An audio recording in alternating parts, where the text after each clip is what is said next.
कंकली सांजोरा गोबरा भाई मान को डाका होची मंच को आसंतु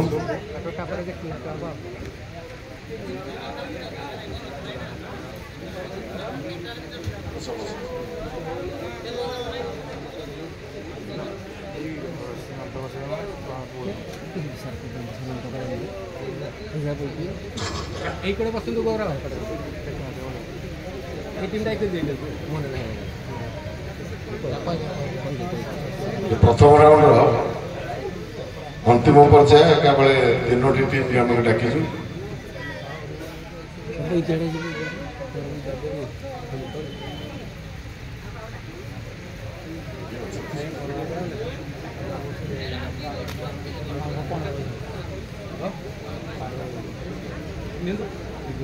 तो करिया पड़ा रहा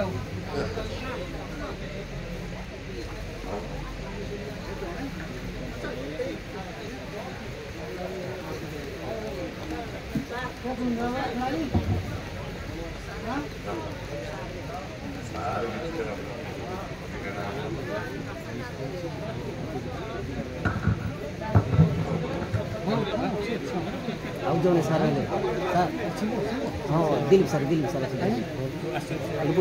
उड़ उड़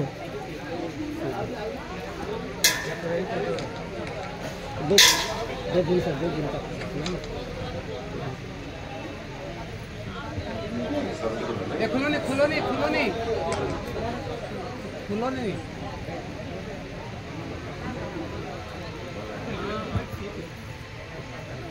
सानो चौड़ार दिलीप सार को अनुरोध करछु मंच को आसिया पे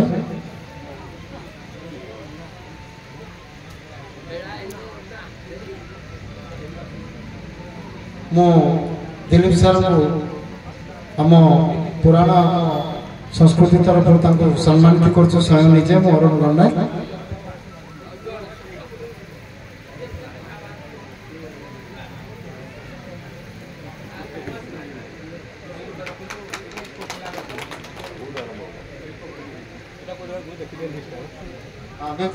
गोबरा गोबरा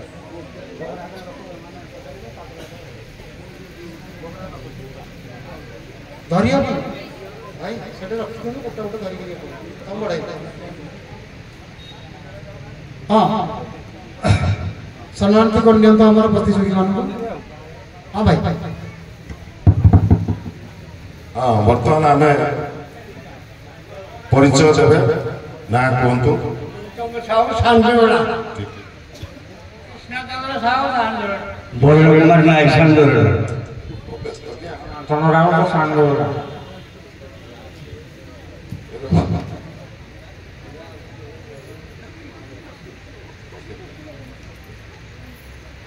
हां वर्तमान गोबरा टीम रो परिचय नवा दखन प्रधान गोबरा बस वीरेंद्र बेहरा गोबरा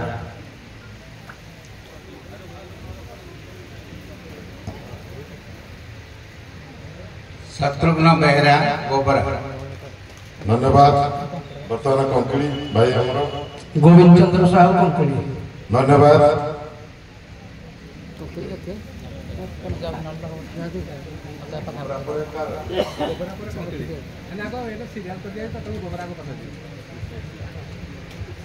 आमे विलंब न करी ए पर्याय आरंभ करबा प्रथमे गोबरा भाई मानकर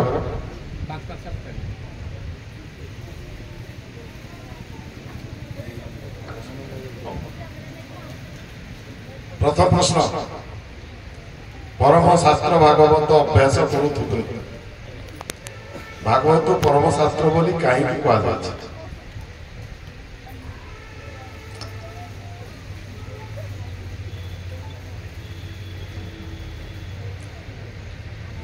कारण जिते अष्टादश पुराण मध्य भागवत व्यास शेष ही रचना करते अष्टादश पुराण में भगवान माने गुणगान हो तेणु से नारद उपदेश पाई व्यासदेव शेष भागवत रचना करते भागवत पढ़ा द्वारा मनुष्यर मुक्ति लाभ होता है तेणु भागवत परमशास्त्र कह मूल उत्तर करना परम शास्त्र भागवत अभ्यास करुथिबो नित्य ତମେ ତାର ଉତ୍ପତ୍ତି କଥା କହିବ ନା ଆମେ ପଚାରିଛ ଅଭ୍ୟାସ କ'ଣ କରିବ କାହିଁକି କରିବ ସେଇ ଅନୁସାରେ ଉତ୍ତର କର। ଭାଗବତ ପଢ଼ିବା ଦ୍ୱାରା ମନୁଷ୍ୟ ମୁକ୍ତି ମାର୍ଗ ହିଁ ସେ ଭାଗବତ ହିଁ ପାଇଥାଏ। ହେଲା ଉତ୍ତର ଅର୍ଥ ହଉ ନେବେ ବାସ୍ ଉତ୍ତର ହେଲା ଭାଗବତ ପରମଶାସ୍ତ୍ର ବୋଲି କାହିଁ କୁହାଯାଉଛି କାରଣ ଭାଗବତ ଶ୍ରୋତା ବକ୍ତା ଉଭୟଙ୍କୁ ପବିତ୍ର ମୁକ୍ତି ପ୍ରଦାନ କରିବା ସହିତ ଏଥିରେ କପଟ ଧର୍ମ କଥା ଲେଖାଯାଇ ନାହିଁ। ତମେ ଆଦୌ କପଟ ଧର୍ମ ନେଇକି ଧରିଲ ନାହିଁ। ଠିକ ଅଛି ମୁକ୍ତି ଏକଦମ କରିଦେଲା। ହଉ ପ୍ରଶ୍ନ ନମ୍ବର 2 ଶ୍ରୋତା ବକ୍ତା ଯେ ପଚାରି ଏ ତିନି ଭବୁ ଜାଣନ୍ତି ତରି ତେବେ କେଉଁ ଶ୍ରୋତା ଭାଗବତ ଶ୍ରବଣ କରି ମୋକ୍ଷ ହୋଇଥିଲେ? ପରୀକ୍ଷିତ ମହାରାଜ। ଉତ୍ତର ଠିକ ଅଛି ରାଜା ପରୀକ୍ଷିତ। 3 ଅର୍ଜୁନ ବୃକ୍ଷରୋପ ହୋଇ ଗୋପେ ଜନ୍ମିବ ଦେହ ଭୟ ଏ କଥାଟି କିଏ କାହାକୁ କହିଛନ୍ତି? ଏ କଥାଟି ଇନ୍ଦ୍ର କୁବେରଙ୍କ ପୁତ୍ର ନଳକୁବେର ଓ ମଣିଗ୍ରହଙ୍କୁ ଅଭିଶାପ ଦେଇଛନ୍ତି ବା କହିଛନ୍ତି। ଅଧା ଅଧି ଠିକ ହେଲା। ଆଉ ଥରେ ଚିନ୍ତା କରି କୁହ ଅର୍ଜୁନ ବୃକ୍ଷ ରୂପ ହୋଇ ଗୋପେ ଜନ୍ମିବ ଦେହ ଏ କଥାଟି କିଏ କାହାକୁ କହିଛନ୍ତି? ଅଧା ଉତ୍ତର ତମର ଠିକ ଅଛି ତେଣୁ ମୂଳଟା ନ କହିଲେ ଭଲ।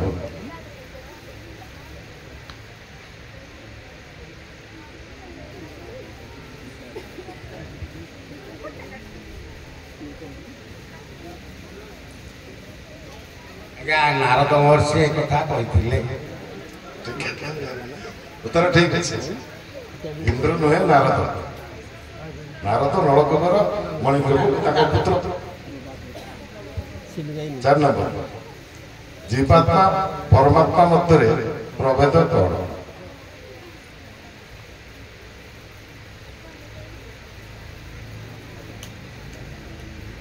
ଜୀବାତ୍ମା ଓ ପରମାତ୍ମା ମଧ୍ୟରେ ପ୍ରଭେଦ କ'ଣ?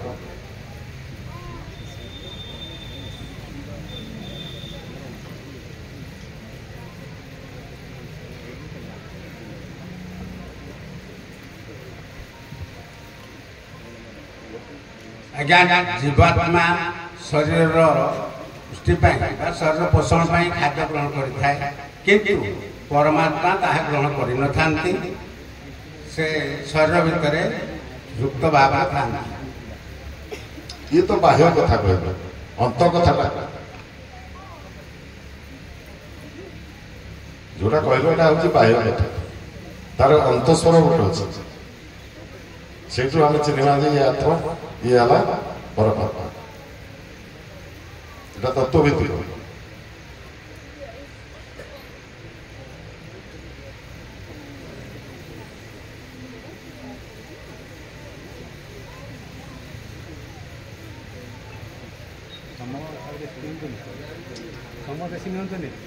হব টাইম রক্ষা কথা କହିପାରିବେ ଗୋଟେ ମିନିଟ୍ କି 2 ମିନିଟ୍ ଉତ୍ତର ହେଇପାରିଲା ନାହିଁ। ଇଏ ହଉଛି ଜୀବାତ୍ମା ପରମାତ୍ମା ଗଠନ ତତ୍ତ୍ୱ କଥା କୁହାଯାଇଛି। ଅର୍ଥାତ୍ ଆତ୍ମା ଯେତେବେଳେ ରଜତମ ଗୁଣି ହୁଏ ରଜତମ ସହିତ ମିଶ୍ରଣ ହେଲେ ସେ ଆତ୍ମାକୁ ଆମେ ଜୀବାତ୍ମା ବୋଲି କହୁ। ଆତ୍ମା ଯେତେବେଳେ ସତ୍ୱଗୁଣ ଯୁକ୍ତ ହୁଏ ଆମେ ତାକୁ ପରମାତ୍ମା ବୋଲି କହିଥାଉ। ହେଲା ଲ କଚେରୀ କର। 5 ଭାଗବତ ଯମ କାହାକୁ କୁହାଯାଏ? ଭାଗବତର ଯମ କିଏ? ଭାଗବତରେ ଯମ କାହାକୁ କୁହାଯାଏ? ଭାଗବତ ଯମ ଯମ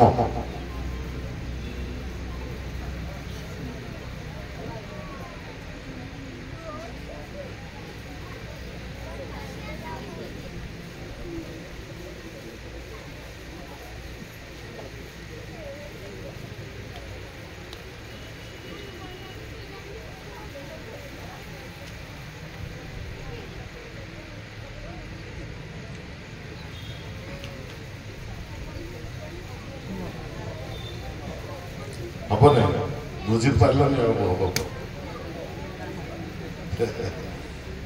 ଇନ୍ଦ୍ରିୟ ମାନଙ୍କୁ ସଂଯମ କରିବା ହେଉଛି ଯମ।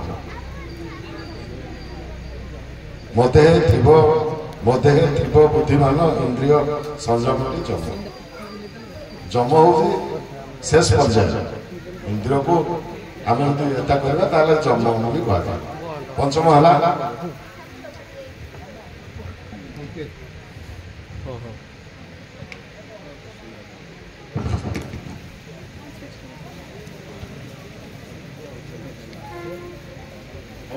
କଙ୍କିଳି ଭାଇ ଜଣେ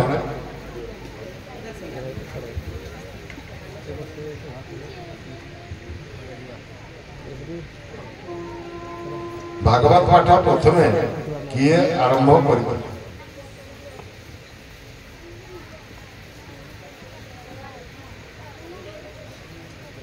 ଅର୍ଥାତ୍ କିଏ ପ୍ରଥମେ ଭାଗବତ ପାଠ କରିଥିଲେ? ବ୍ରହ୍ମା। ଭାଗବତ ପାଠ କିଏ ଆରମ୍ଭ କରିଥିଲେ? ବ୍ରହ୍ମା।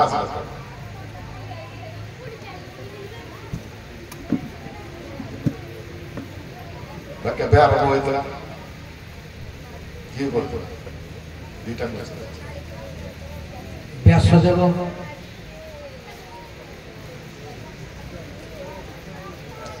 ବ୍ରହ୍ମା ନାରଦଙ୍କୁ କହିଲେ, ନାରଦ ବ୍ୟାସଙ୍କୁ କହିଲେ।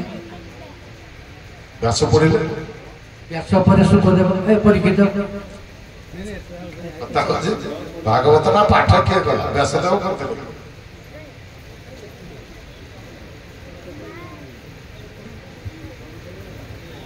ପ୍ରଥମ ଭାଗବତ କିଏ କିଏ ପୃଥିବୀରେ ଭାଗବତ ପାଠ?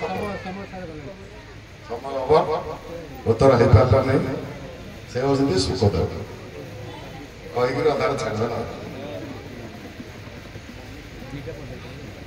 ଉତ୍ତମ ଭକ୍ତ କାହାକୁ କହନ୍ତି?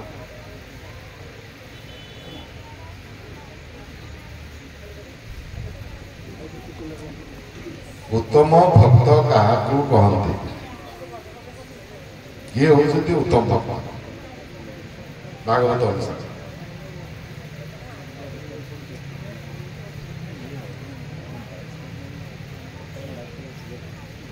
ପରୀକ୍ଷିତ।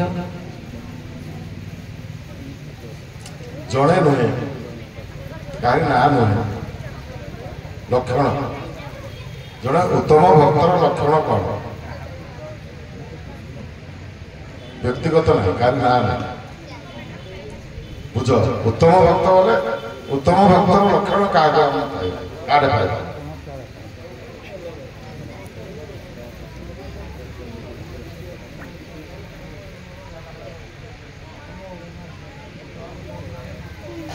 ହବ ନାଇଁ। ସକଳ ଦେହ ନାରାୟଣ ବସନ୍ତି ଅନାଦି କାରଣ ହେଲା। ତାର ତତ୍ଵ ହେଲା ଯିଏ ସମସ୍ତଙ୍କ ମଧ୍ୟରେ ପରମାତ୍ମାକୁ ଦେଖେ, ପରମାତ୍ମାଙ୍କ ମଧ୍ୟରେ ସମସ୍ତଙ୍କୁ ଦର୍ଶନ କରେ, ସେ ଉତ୍ତମ ଭକ୍ତ। ତୃତୀୟ ପ୍ରଶ୍ନ, ଏକୁଳେ ଜନ୍ମ ଦେଲୁ ମତେ ସ୍ୱଭାବ ଛାଡ଼ିବି କେମତେ? ଏ କଥା କିଏ କାହାକୁ କହିଥିଲେ?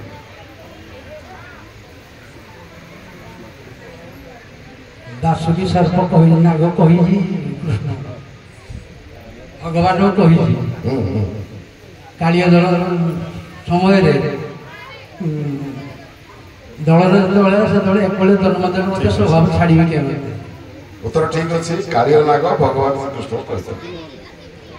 ଚତୁର୍ଥ ପ୍ରଶ୍ନ, ଇନ୍ଦ୍ର ନିଜ ଗୁରୁ ଓ ବ୍ରାହ୍ମଣ ଜାଣି ମଧ୍ୟ ବିଶ୍ୱରୂପକୁ କାହିଁକି ହତ୍ୟା କରିଥିଲେ? ଇନ୍ଦ୍ର ନିଜ ଗୁରୁ ଓ ବ୍ରାହ୍ମଣ ଜାଣି ମଧ୍ୟ ବିଶ୍ୱରୂପକୁ କାହିଁକି ହତ୍ୟା କରିଥିଲେ?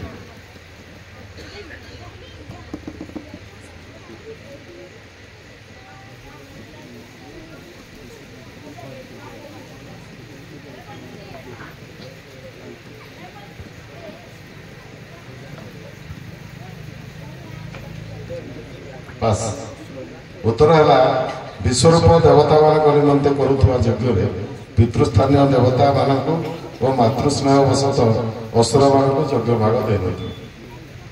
ପଞ୍ଚମ ପ୍ରଶ୍ନ, ଲଜ୍ଜା ବୋଲି କାହାକୁ ଭାଗବତରେ କୁହାଯାଇଛି?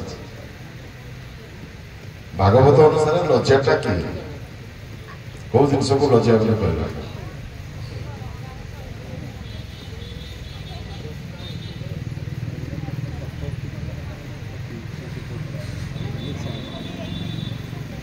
ନାହିଁ, ପାପ କର୍ମ ପ୍ରତି ଘୃଣା ବା ନିନ୍ଦା ହେଉଛି ଲଜ୍ଜା। ତା ପାଇଁ ପଦେ ବି ଅଛି ଭାଗବତରେ, ନିନ୍ଦିତ କର୍ମ ସେ ଉତ୍ତର ଉଦ୍ଧବ ଜାଣ ଲଜ୍ଜା। ପଞ୍ଚମ ଗଲା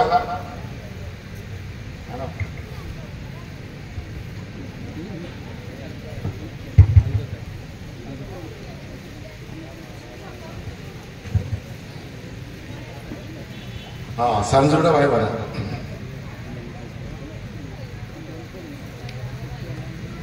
ରାଜା ପରୀକ୍ଷିତ କଳିଙ୍କୁ ପ୍ରାଣୀ ମାରଣ ଆରେ ରହିବା ପାଇଁ କାହିଁକି ଆଦେଶ ଦେଲେ? ପ୍ରାଣୀ ମାରଣ ସ୍ଥାନ ମାନେ କୌଶଳ ଥିଲା, କାହିଁକି ସେ ଦେଲେ? ତାକୁ ଏହି ଜାଗାଟା କାହିଁକି? ପ୍ରାଣୀ ମାରଣ ଗୁଣ ସୁବର୍ଣ୍ଣ ମଧ୍ୟରେ ପ୍ରାଣୀ ମାରଣ ଯୋଉ ଜାଗାରେ ରଜଗୁଣ ଲାଗିଲା। ଠିକ ଅଛି, ପ୍ରାଣୀ ମାରଣ ବା ପଶୁବଧ ଠାରେ ରଜଗୁଣ ଅର୍ଥାତ୍ ହିଂସା ଥିଲା। ଦୁଇ, ମିତ୍ରର ଆଗମନ ଦେଖି ଉଠିଲା ଆସନ ଉପେକ୍ଷି। କେଉଁ ମିତ୍ର ଆଗମନରେ କିଏ ଆସନ ଉଠିଲେ? ମିତ୍ରର ଆଗମନ ଦେଖି ଉଠିଲା ଆସନ ଉପେକ୍ଷି। କେଉଁ ମିତ୍ରର ଆଗମନରେ କିଏ ଆସନରୁ ଉଠିଥିଲେ?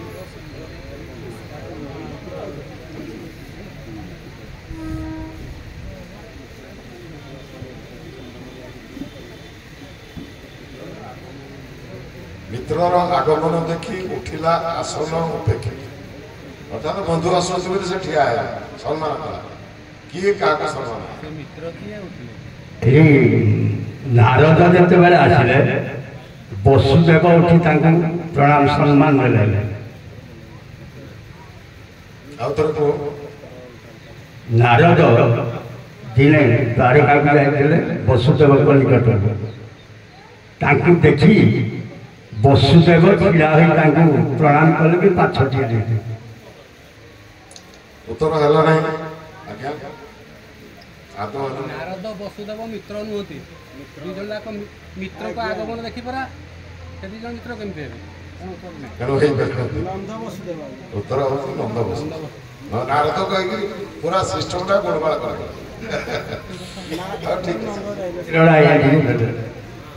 ପ୍ରାଣୀ ମାନଙ୍କ ଭୟ ଦୟା ଦ୍ୱାରା ଖଣ୍ଡନ କରାଯାଇଥିବା ବେଳେ ହିଂସାକୁ କିପରି ଖଣ୍ଡନ କରାଯାଏ? ଅର୍ଥାତ୍ ପ୍ରାଣୀମାନଙ୍କ ଭୟ ବା ଦୟା ଦ୍ୱାରା ଖଣ୍ଡନ କରାଯାଏ, ସେଇଭଳିଆ ହିଂସାକୁ କିପରି ଖଣ୍ଡନ କରାଯାଏ? କଣ ଦ୍ୱାରା ଖଣ୍ଡନ କରାଯାଏ?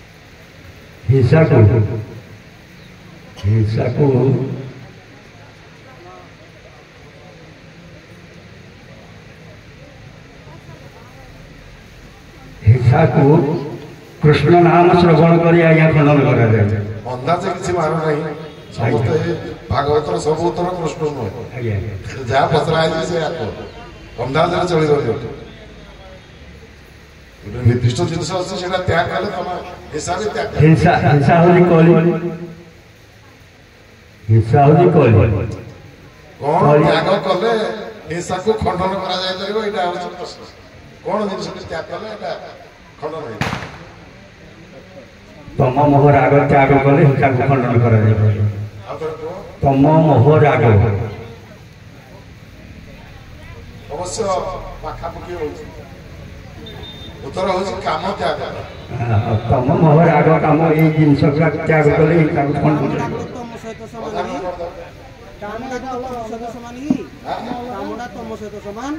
ତିନିଟା ସେ କରିବ, ସେ ତିନିଟା କହିଲେ ଗୋଟିଏ କହିନାହାନ୍ତି, ତିନିଟା ଉତ୍ତର କହିଲେ।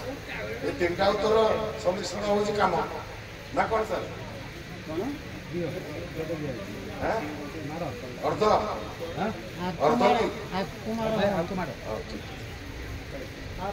ଚାରି, ନବଦା ଭକ୍ତି ମଧ୍ୟରୁ ସ୍ମରଣ ଭକ୍ତି ଦ୍ୱାରା କିଏ କିଏ ମୁଖ୍ୟ ହେଉଛନ୍ତି? ସ୍ମରଣ ଭକ୍ତି। ହଁ, ସ୍ମରଣ ଭକ୍ତି ଦ୍ୱାରା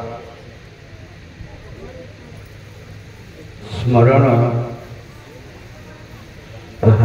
स्मरण गज उदारे तीन जन को ना कह तीन जन को ना कह जो मैंने स्मरण भक्ति द्वारा मुख्य होती जन तीन जन तीन जन तीन जन गज प्रहलाद बोली बोली आउ थे कह गज गज स्मरण करथिला प्रहलाद भी स्मरण करथि आउ बोली बोली अरे ये हमरो ध्रुव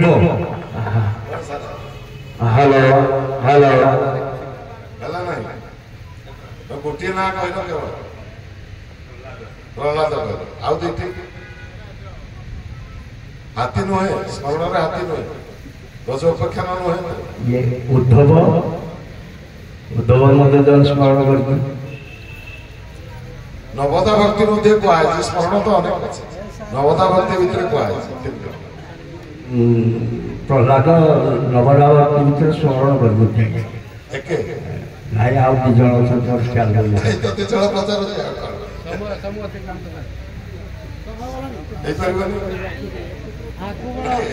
गोटे कहला से आउ हमर स्मरण करिया पाई आसिथिले खटांग लोक से भी स्मरण करथि नहीं नहीं से हब नहीं आज्ञा आपण केवल प्रहलाद कहते अजामिल प्रहलाद ध्रुव बड़ी कहि जाय ध्रुव कहि बड़ी पर ध्रुव कहि हां पंचम प्रश्न कृष्णर निंदा जही शुणी सर शुणु जिते कहे माइक धरी कहना कहीं माया कहि बोली कृष्णर निंदा जही शुणी विष्णु भगत जेते प्राणी से स्थान छाड़ी नथांती निश्चय नरके पड़े या केउं समय कहुଯାଇଛି आउ थर कृष्णर निंदा जही शुणी विष्णु भगत जेते प्राणी से स्थान छाड़ी नथांती निश्चय नरके पड़े से स्थान छाड़ी नथांती निश्चय नरके पड़ते एडा या दक्ष यज्ञ रे दिला या ये काहे कहितला एटा पचरा ये के समय कहुଯାଇଛି केते बड़ एडा दक्ष यज्ञ रे जेते बेले कृष्ण निंदा शिव निंदा करागला से समय नंदी कहिला प्रश्नटा टे शुणु कृष्ण निंदा शुणव से स्थान मैंने शिव निंदा कथा कहते कृष्ण निंदा पड़ी प्रश्नटा अच्छी कृष्णर निंदा जही शुणी कृष्णर जो निंदा करा विष्णु भगत जेते प्राणी से स्थान छाड़ी जे नथांती निश्चय नरक पड़ते अर्थात कृष्ण को जो निंदा कर जड़े विष्णु भक्त एटा शुणिला से भी दंडित जगह रे से भी नरक से भी पड़ते दंडित जड़े विष्णु भक्त तेणु यह केउ समय कहुଯାଇଛି सेटा वो कौ समय समूह पाखेला जो शिशुपाल जो समय शिशुपाल कृष्ण को निंदा कला से समय सेटा कौ समय एटा रुक्मिणीकर स्वयंवर ना यज्ञ आमर कौ यज्ञ राजस्व यज्ञ रे हिंदी प्रश्न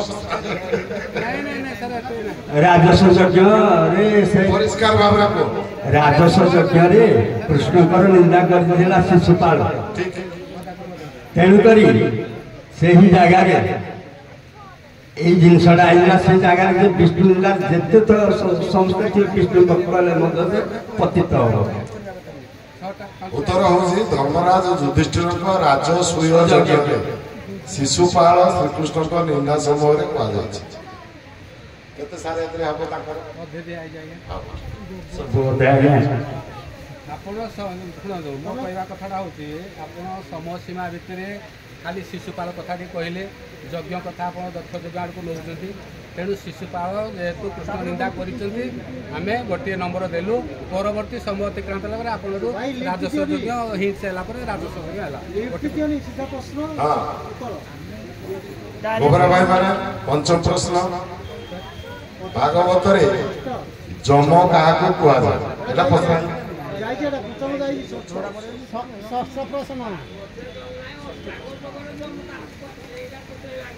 ଦେହ ରୂପକ ବୃକ୍ଷରୁ କେତୋଟି ଡାଳ ଓ କଣ ଦେହ ରୂପକ ବୃକ୍ଷର କେତୋଟି ଡାଳ ଓ କଣ କଣ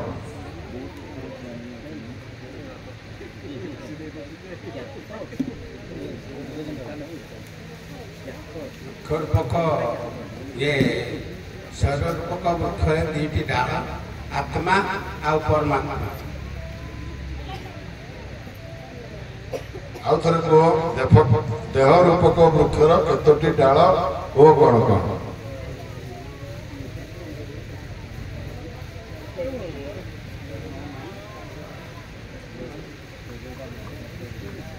ଶରୀର ରୂପକ ବୃକ୍ଷରେ ଦୁଇଟି ଡାଳ ସେ ହେଲେ ଜୀବ ଏବଂ ପର। ଉତ୍ତର ଭୁଲ ହେଲା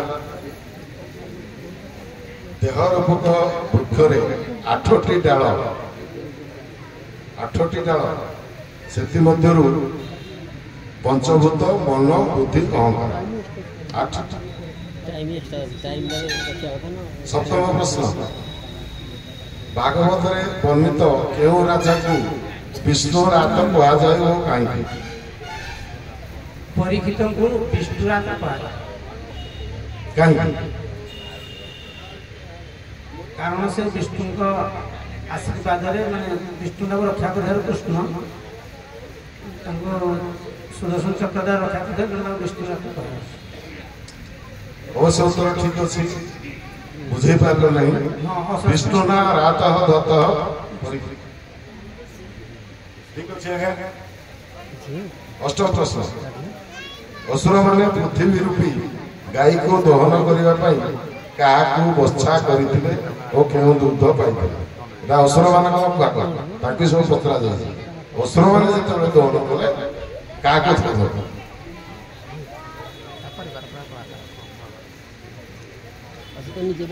ଅସୁରମାନେ ପ୍ରହ୍ଲାଦକୁ ବର୍ଷା କରି ଲୌହ ପାତ୍ରରେ ସୁରା ଦହନ କରିଥିଲେ। ଆଉ ଥରେ କୁହ ଠିକ ଅଛି। ଅସୁରମାନେ ପ୍ରହ୍ଲାଦକୁ ବର୍ଷା କରି ଲୌହ ପାତ୍ରରେ ସୁରା ଦହନ କରିଥିଲେ। ଉତ୍ତର ଠିକ ଅଛି ପ୍ରହ୍ଲାଦକୁ ବର୍ଷା କରି ଲୌହ ପାତ୍ର ଦହନ କରି ମଦ ରୂପକ ଦୁଗ୍ଧ ପାଇଥିଲେ। ନବମ ପ୍ରଶ୍ନ ଶାମ୍ବକୁ ନାରୀ ବେଶ କରି ଉଦରେ ଲୌହ ପାତ୍ର ଭରି ଏ ପ୍ରକୃତି କିଏ କାହାକୁ କହୁଛନ୍ତି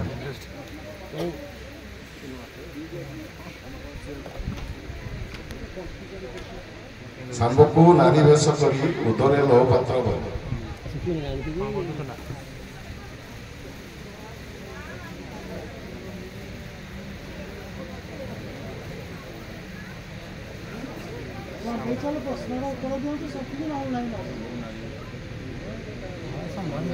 এটা ভাগবতର ଗୋଟେ ଗୁରୁତ୍ୱପୂର୍ଣ୍ଣ ପ୍ରଶ୍ନ ପ୍ରାୟ ସମସ୍ତଙ୍କୁ ଜଣା ଘୋରା ବାଲା କାଣ ଲାଗି ଫ୍ୟୁଜ୍ ହଉଛ ଶାମ୍ବକୁ ନାରୀ ବେଶ କରି ଉଦରେ ଲୌହ ପାତ୍ର କରି ଏ କଥାଟା କିଏ କାହାକୁ ଯାଇକି କହିଲା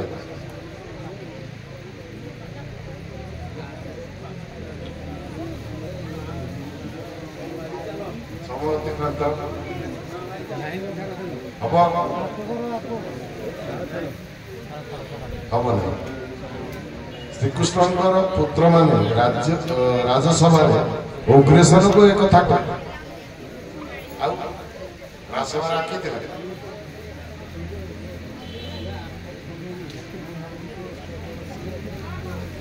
ଶେଷ ପ୍ରଶ୍ନ କୁମ୍ଭାରିଆ ପୋକଠାରୁ ଅବଧୂତ କେଉଁ ଜ୍ଞାନ ପାଇ ତାକୁ ଗୁରୁ କରିଥିଲେ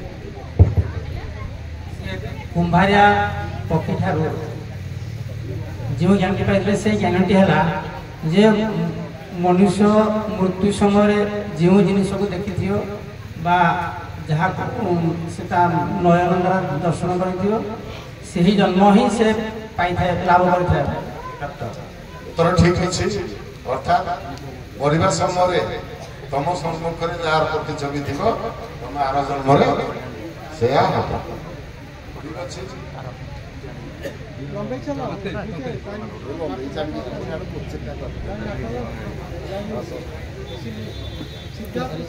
ଓକେ ଭାଇ କୁହନ୍ତୁ।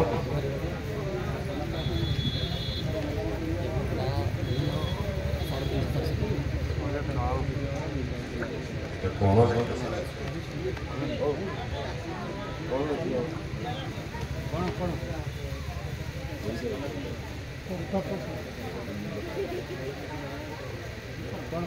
হ্যালো হ্যালো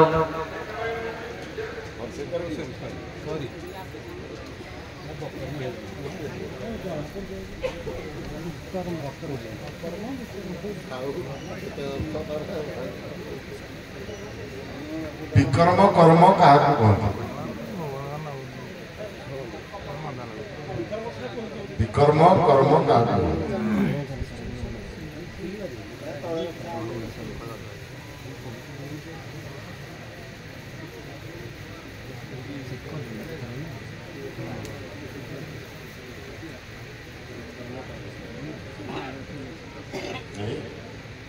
शास्त्र विहित कर्म अर्थात देवकर्म को निंदा कर जो काम करा जाए ताको विकर्म कहा विकर्म विक्रम। सप्तम प्रश्न देहरूपक वृक्ष मूल क्या कहा जाए?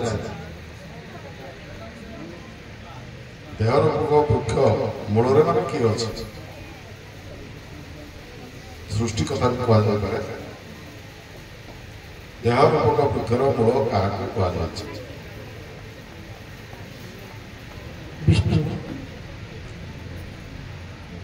देहरूपक मूल वृक्षर मूल क्या कह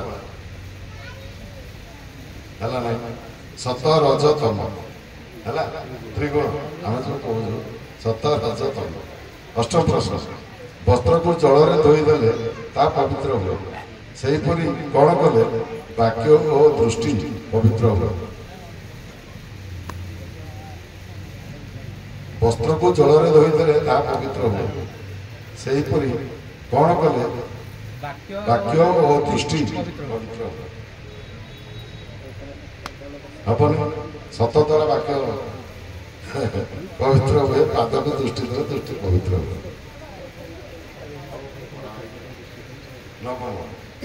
भागवत वर्णित द्वादश वैष्णव मध्य श्रेष्ठ वैष्णव किए?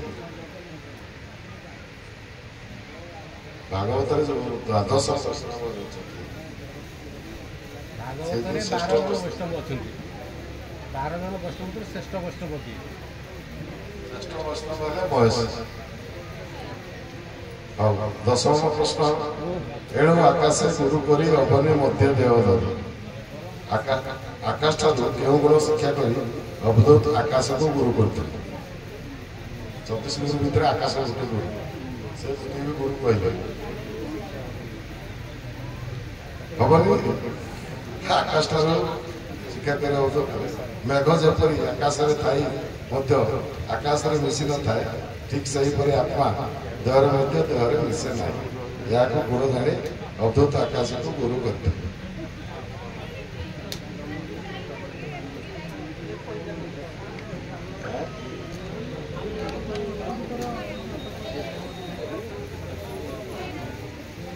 तुंडर मध्य जीवा बही से हरि नाम नभास तेरे क्यों जीवा भगवान को गुण गान करना बा हरिनाम उच्चारण करना ताहाको का सहित तुलना करा जायछि?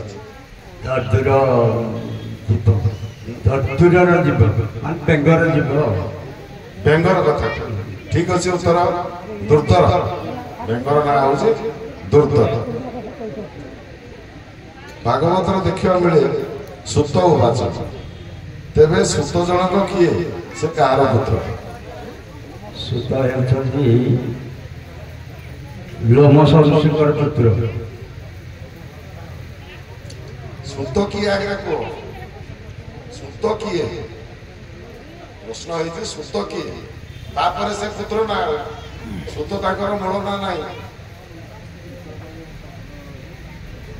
सुत तो व्यास जगत शिष्य ताकर गोटे ना से नाटा कह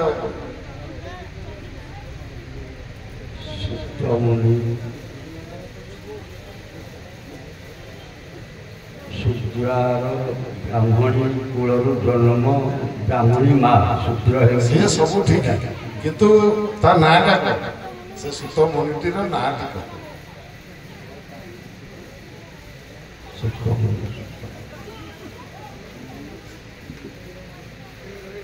କୌଣସର ବାମ କୌଣସର ବାର ଟାଇମ ଓଭର କଥା କହିଛ ନବ ପୁତ୍ର ବୋଲି କହିଛ କିନ୍ତୁ ନାଁ କହିପାରିଲ ନାହିଁ ଅଧା ମାର୍କ ଦେବ ନାଁ ହଉଛନ୍ତି ଉଗ୍ର ସମ୍ପର୍କ ଏଇ ତ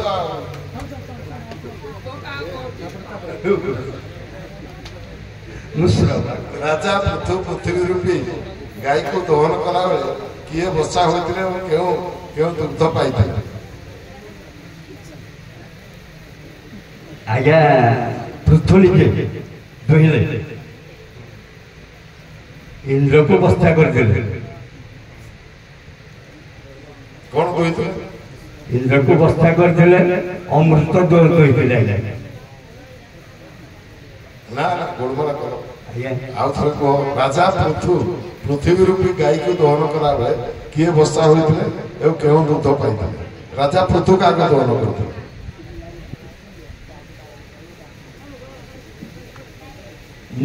ପୃଥୁ ମନୁକୁ ବସ୍ତା କରିଦେଲେ ଆଜ୍ଞା ଅମୃତ ରୂପୀ ଦୁଗ୍ଧ ଦେଇଥିଲେ ଅବଶ୍ୟ ଉତ୍ତର ଅଧା ଖଣ୍ଡିଆ ହଉଛି ଆଜ୍ଞା କଣ ମତ ନବା ଆଜ୍ଞା ସବୁ ଆମର ଆଜ୍ଞା ପଶ୍ଚା ହେଲେ ସ୍ୱୟଂ ବାବୁ ମନୁ ଯୋଉଟା କି ପ୍ରଥମ ଥର ତମେ କହିନଥିଲ କହିଲେ ଠିକ ଅଛି ବୈବସ୍ତ ମାନ କହିଥିଲେ ଅମୃତ ଅମୃତ ଦ୍ୱିତୀୟ ହେଲା ଶସ୍ୟ ଔଷଧରୁ ଦୁଗ୍ଧ ପାଇଥାଏ ଅମୃତ ନୁହେଁ ଅଧ୍ୟାୟ କହୁଛନ୍ତି ଏଣୁ ତାର ଯେଉଁଥିକି ମୁଁ ଏବେ ଗୁରୁ ଶିକ୍ଷା ଶିଖିଲି ଏଠାରେ ଅଦ୍ଭୁତ ବାଣ ତିଆରି କରୁଥିବା ବାଣକାର ଠାରୁ କେଉଁ ଗୁଣ ପାଇ ତାକୁ ଗୁରୁ କରିଥିଲେ ବାଣ ମାନେ ସର ତିଆରି ସରକାରୀ ହଁ ସରକାରୀ ଯୋଉଟା ଆମ ସର ଧରିକି ଯୋଉଟା ହଁ ତାଠୁ କଣ ଶିଖିଲେ ହଁ ସରକାରୀ ସେ ଏକ ଲୟରେ ଉତ୍ତର ଠିକ ଅଛି ଏକଗ୍ରତା ଏକ ଦଶମ ପ୍ରଶ୍ନ ଜୀବ ହତ୍ୟା ମହାପାପ ମାତ୍ର ଭାଗବତ ବର୍ଣ୍ଣିତ କେଉଁ 6 ଜଣଙ୍କୁ ବଧ କଲେ ପାପ ବଦଳରେ ପୁଣ୍ୟ ମିଳିଥାଏ କାହାକୁ ଆମେ ବଧ କଲେ ସମସ୍ତେ ବଧ କଲେ ପାପ ଲାଗୁଛି କାହାକୁ ବଧ କଲେ ପାପ ଲାଗିବ ନାହିଁ ସେଭଳିଆ 6 ଜଣ ଷଢ଼ ଆତତାୟୀ ଷଢ଼ ଆତତାୟୀ କୁହ 6 ଜଣଙ୍କ ନାଁ କୁହ ଭୂମି ହରଣ କରିବା ନାରୀ ହରଣ କରିବା ଆଉ ଅଗ୍ନି ସଂଯୋଗ କରିବା ସୁବର୍ଣ୍ଣ ହରଣ କରିବା ବାଳକ ହତ୍ୟା ସ୍ତ୍ରୀ ହତ୍ୟା କରିବା এই 6 ଜଣଙ୍କୁ ହତ୍ୟା କଲେ ଦୋଷ ଲାଗିବ ଆଉ ପାଖାପାଖି ଉତ୍ତର ଠିକ କହିଛ ଅଗ୍ନିଟା ଯେ ଘର ପୋଡେ ଘର ପୋଡିଆ ଲୋକ ଅଗ୍ନି ହଁ ଯିଏ ବିଷ ଦିଏ ଶସ୍ତ୍ର ପ୍ରାଣୀ ହତ୍ୟାର ପ୍ରାଣୀ ଭୂମି ହରଣ ଧନ ଓ ଅପହରଣ ଓ ପରଦାର ପରସ୍ତ୍ରୀ ଉତ୍ତର ସରିଗଲା ଆଜ୍ଞା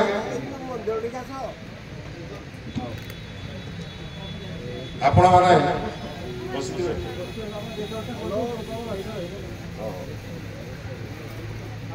ବସିଥାନ୍ତୁ ଆପଣମାନେ କାହିଁକିନା ଆମେ ସାଙ୍ଗେ ସାଙ୍ଗେ ଫାଇନାଲ କରିବୁ 3 ଦଳକୁ ନେଇ ବର୍ତ୍ତମାନ ଆପଣଙ୍କ ଭିତରୁ କିଏ ଯାଉଛି କ'ଣ କରୁଛି ବସିଥାନ୍ତୁ ତାର ରାଷ୍ଟ୍ରୀୟ କାହିଁ ଯାଉଥିବେ ରେଜଲ୍ଟ ଟିକେ ବାହାର କରିଦିଅନ୍ତୁ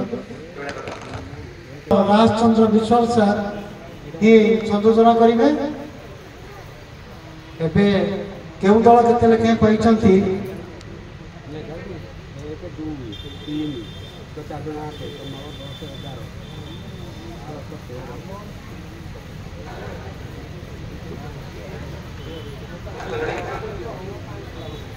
ଆମ ପାଖରେ ରେଜଲ୍ଟ ଆମର ହସ୍ତଗତ ହେଇଯାଇଛି ହ୍ୟାଲୋ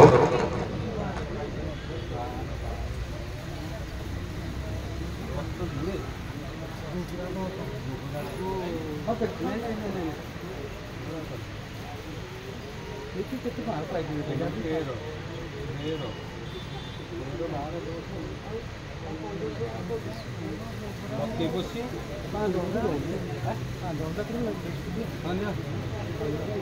ଏଇଟା ହେଉଛି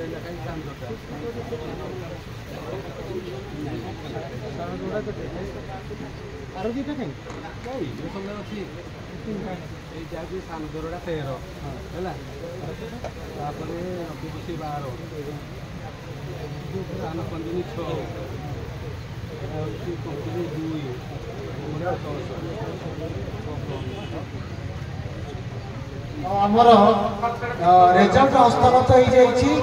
ଆମେ ଯେଉଁ 3ଟି ଟିମ୍କୁ ନେବୁ 5ଟି ଟିମ୍ରୁ ଫାଇନାଲକୁ ସେମାନେ ସମସ୍ତଙ୍କର ମୁଁ ସ୍କୋର ସିଟ୍ କହିଦେବି ସେମାନେ ସେଥିରୁ ଜାଣିଦେବେ। ସାନ ପଞ୍ଜିନି 6 ମାର୍କ ରଖିଛନ୍ତି, ଲକେଇ ପଶି 12, ସାନ ଜରୁଡ଼ା 13, ଗୋବରା 10, କଙ୍କିଳି 2।